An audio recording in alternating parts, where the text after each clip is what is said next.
Hello बच्चों, तो चलिए इस प्रश्न को पढ़ते हैं।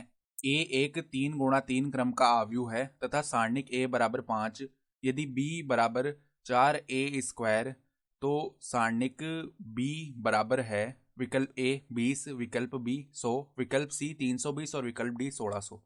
तो यहाँ पर देखो, इस सवाल में हमें सारणिक बी बताना है किसके बराबर आएगा। तो प्रश्न में आगे बढ़ने से पहले इस प्रश्न से संबंधित जो मुख्य उदाहरण है उसकी हम चर्चा कर लेते हैं। देखो, मुख्य उदाहरण, यदि यदि P एक m गुणा m क्रम का आव्यूह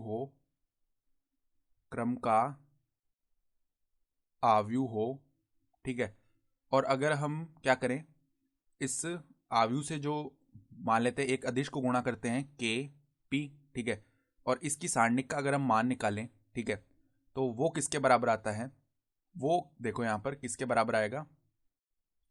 वो यहाँ पर k की घात जो है वो हो जाएगी m और सारणिक p इसके बराबर आता है, ठीक है। तो ये हमें पता होना चाहिए, जितनी जो कोटि होती है उतनी अदिश की घात लग जाती है। तो अब देखो यहाँ पर हमें क्या बताया हुआ है कि जो b है ना वो 4a² के बराबर है, ठीक है। तो ये 4a² के बराबर हो गया। तो अगर हम यहाँ पर दोनों ओर सारणिक लें तो जो सारणिक b का मान है वो किसके बराबर आएगा, 4a², इसकी सारणिक। तो अब देखो 4 तो अदिश है, तो जब इसको बाहर निकालेंगे सारणिक से तो इसकी घात कितनी हो जाएगी, जितनी a² की कोटि है, ठीक है। तो जब a का क्रम जो है वो 3 गुणा 3 है तो a² का जो क्रम आएगा वो भी 3 गुणा 3 ही आएगा। तो यहाँ पर 4 की घात हो जाएगा 3, ठीक है। और ये क्या हो जाएगा, a² सारणिक का मान, ठीक है।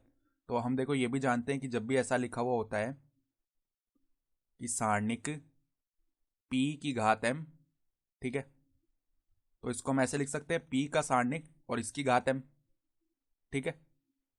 तो अब देखो यहाँ पर कि जो a² की सारणिक लिखी हुई है इसको ऐसे लिख सकते हैं, देखो 4 की घात 3 गुणा सारणिक a और इसका स्क्वायर, और सारणिक a का मान सवाल में 5 दिया हुआ है।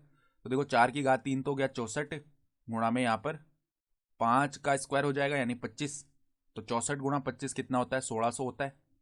तो जो सारणिक a का मान है वो किसके बराबर आएगा, 1600 के बराबर। तो यहाँ पर ये जो विकल्प डी है 1600, ये हमारा सही विकल्प हो जाएगा। तो आशा करता हूँ कि आपको ये प्रश्न समझ में आया होगा। धन्यवाद।